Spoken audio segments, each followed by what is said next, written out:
time. We're going to view and then examine, through questioning, 2 sets of film clips.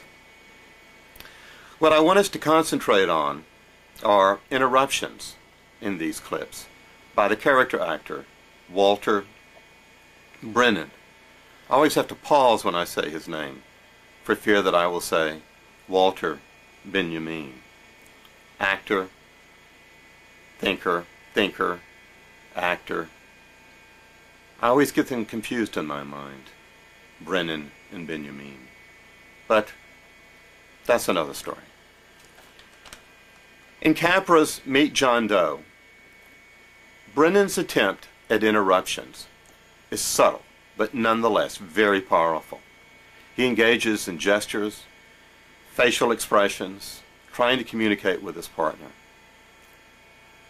With these interruptions, we can begin to see an interruption as an act of expressing ethical concerns. There are many interruptions. In fact, there is nothing but interruptions in this clip from Meet John Doe. In Hawks to Have and Have Not, Brennan is quite forceful, repeatedly so, with his interruptions. He asks key characters the question, have you ever been bit by a dead bee? Sounds like nonsense. And it is at first nonsense. It's just a pure sort of interruption. People get upset when they hear this, and they want to get back to the conversation. But after a while, the sense of the question begins to develop. And then, through repetition, the meaning of the question begins to just absolutely fill the film. For me, the question is the question of being itself. Eventually, I will show you for discussion a clip from Hal Hartley's Henry Fool. The scene is not of an interruption, but of a spelling lesson. It's at a piano. The question at hand here is how to spell there. But which there? There, or there, or there? There is the problem of the homonym here. But what happens in that film is really rather interesting, because what seems to be a simple spelling lesson at the piano also, like the interruptions in the other clips, begins to fill the film and to give sense and then full meaning to the film itself. Interruptions, they're thought of as being rude. We're taught at a very early age not to interrupt, but to wait our turns and to fit into the conversation that's going on. Misspellings, unacceptable. They're a sign of laziness, maybe just not caring enough. Both are considered as absolutely unacceptable, right? And yet, many interruptions or misspellings speak to us in potentially productive ways that we should not be so quick as to dismiss them or to deny them the right of access, the right of inspection. Let's take a look at some of the clips now.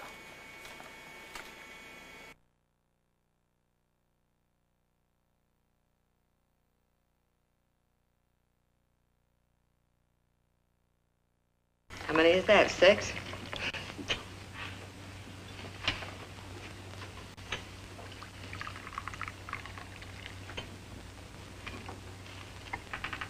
Pretty hungry, weren't you?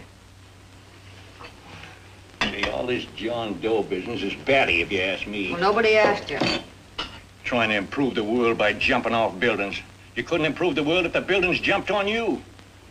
Don't mind the colonel. He hates people. He likes you well enough to stick around. Well, that's because we both play doohickeys. I met him in a boxcar a couple of years ago. I was fooling around with my harmonica, and he comes over and joins in. I haven't been able to shake him since.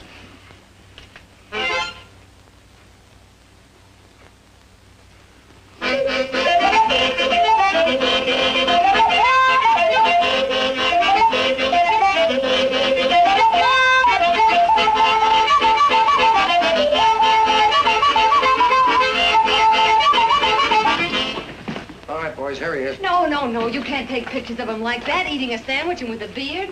But he's going to jump off a building. Yes, but not because he's out of a job. That's not news. This man's going to jump as a matter of principle. Well, maybe you're right. We'll clean him up and put him in a hotel room under bodyguards. We'll make a mystery out of him. Did you speak to Mr. Norton? Thinks it's terrific. Says for us to go the limit. Wants us to build a bonfire under every big shot in the state. Oh, swell. Is that the contract? Yeah. What's he doing here? Friend of his. They play duets together. Duets? But can we trust him? Oh. I trust him. Oh, you trusted me. Well, that's fine. I suppose he trusts you, too. Oh, stop worrying. He's all right. Okay, but we don't want more than a couple of hundred people in on this thing. Now, the first thing I want is an exact copy of the John Doe letter in your own handwriting. I've got it already. Here. Now, that's fine. Now, I want you to sign this agreement. It gives us an exclusive story under your name, day by day, from now until Christmas. On December 26th, you get one railroad ticket out of town. And the bulletin agrees to pay to have your arm fixed. That's what you want, isn't it? Yeah, but it's got to be by Bonesetter Brown. Okay, Bonesetter Brown goes. Here, sign it. Meanwhile, here's $50 spending money.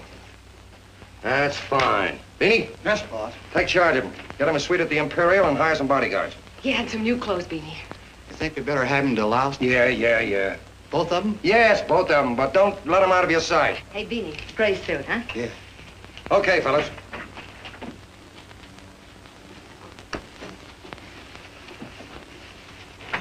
Take it easy, John Doe.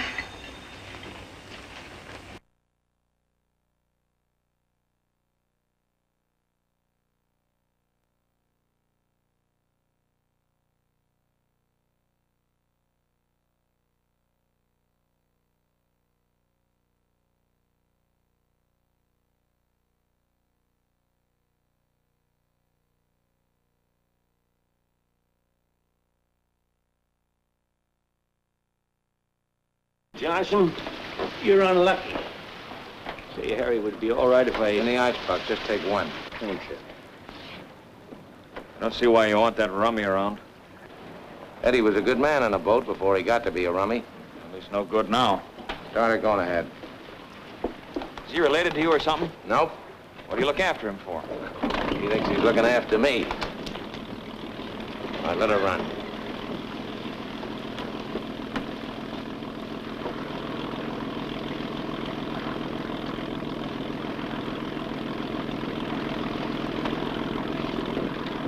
Mr. Johnson. Yeah? Do you mind if I ask you a question? Look, it might interest you to know that I not only bought the beer, but I put a deposit on the bottles. Was you ever bit by a dead bee? Dead what? A dead honeybee. I was never bit by any kind of a bee. You sure? Yes, of course I'm sure. In that case, I'll just finish my nap. Thanks for the beer, Mr. Johnson.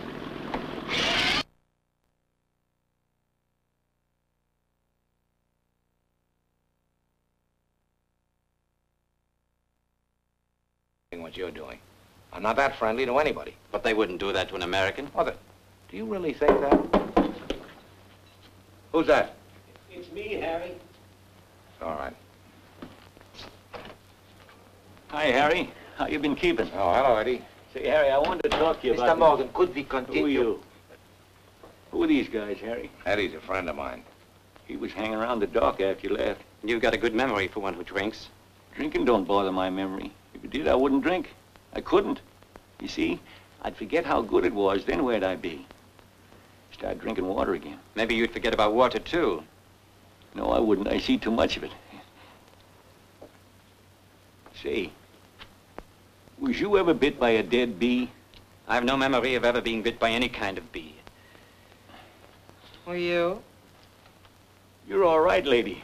You and Harry's the only one that ever... Frenchie. That's right. You and Harry and Frenchie. You know, you got to be careful of dead bees if you're going around barefooted. Because if you